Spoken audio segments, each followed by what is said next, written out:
সকালে মায়ের মন্দিরে পুজো, দুপুরে অন্নপ্রাশন, রাতে নাইট ডিউটি। এভাবেই কেটেছে আমার বছরের প্রথম দিনটা। 2026-এর প্রথম দিনটা আমার কেটেছে খুবই ব্যস্ততার মাধ্যমে।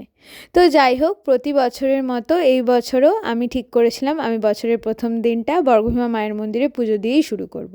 সেই মতো সকালে উঠে স্নান করে আমার গোপাল, মহাদেব, বড় মা সবাইকে পুজো করে বেরিয়ে পড়েছি তমলুক যাব বলে। অন্যান্য বছরগুলো আমি 6টা নাগাদ বেরিয়ে যাই, কিন্তু এবছর এতটাই ঠান্ডা ছিল আমি বেরোতে বেরোতে প্রায় 8টা বাজিয়ে ফেলেছি।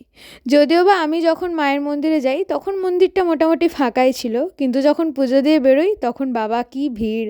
আর ফিরে এসে যেই ভিডিওগুলো দেখি আমি তো অবাক। অবশ্যই মায়ের আশীর্বাদ রয়েছে আমার জন্য, নয়তো এতটা সুষ্ঠুভাবে আমি মায়ের পুজোটা দিতে পারতাম না। আমি দাঁড়িয়েছিলাম লাইনে মাত্র 10 থেকে 15 মিনিট, কিন্তু আমি মাকে পুজোটা খুব ভালোভাবেই দিতে পেরেছি। প্রায় অনেকক্ষণ দাঁড়িয়ে মাকে আমি দেখেছি এবং আমার মনের যতগুলো ইচ্ছে আছে আমি মাকে জানিয়ে এসেছি। আমি মাকে চেয়েছি বলতে, মা যেন সবাইকে ভালো রাখে, সবার মনের কালিমা দূর করে, আর এই বছরটা যেন সবার খুব ভালো যায়। ওখানে পুজো দিয়ে বেরিয়েই আমি বেরিয়ে গিয়েছিলাম আমার কলিগ সম্পাদির মেয়ের অন্নপ্রাশনে যাব বলে। এই জার্নিটাই আমার একটু প্যাথেটিক হয়ে গিয়েছিলো, প্রায় অনেকটা রাস্তা, এবং আমি খুব টায়ার্ড হয়ে পড়েছিলাম। সেই টায়ার্ডনেসটা কাটিয়ে দিয়েছে এই কিউটি পায়ের মুখটা। এতটাই কিউট আমার সম্পাদের মেয়েটা, ওকে দেখে যতটাই না আমি ক্লান্ত ছিলাম সব কেটে গিয়েছিল এক নিমিষে।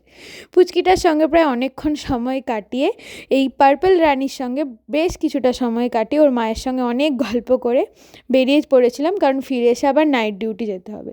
ওখান থেকে এসে একদমই রেস্ট নেওয়ার সময় পাইনি। তো যাই হোক, বেরিয়ে গিয়েছিলাম নাইট ডিউটি। এভাবেই কেটেছে আমার বছরের প্রথম দিন। আর সবাইকে জানাই হ্যাপি নিউ ইয়ার। সবার নতুন বছর খুব ভালো কাটুক।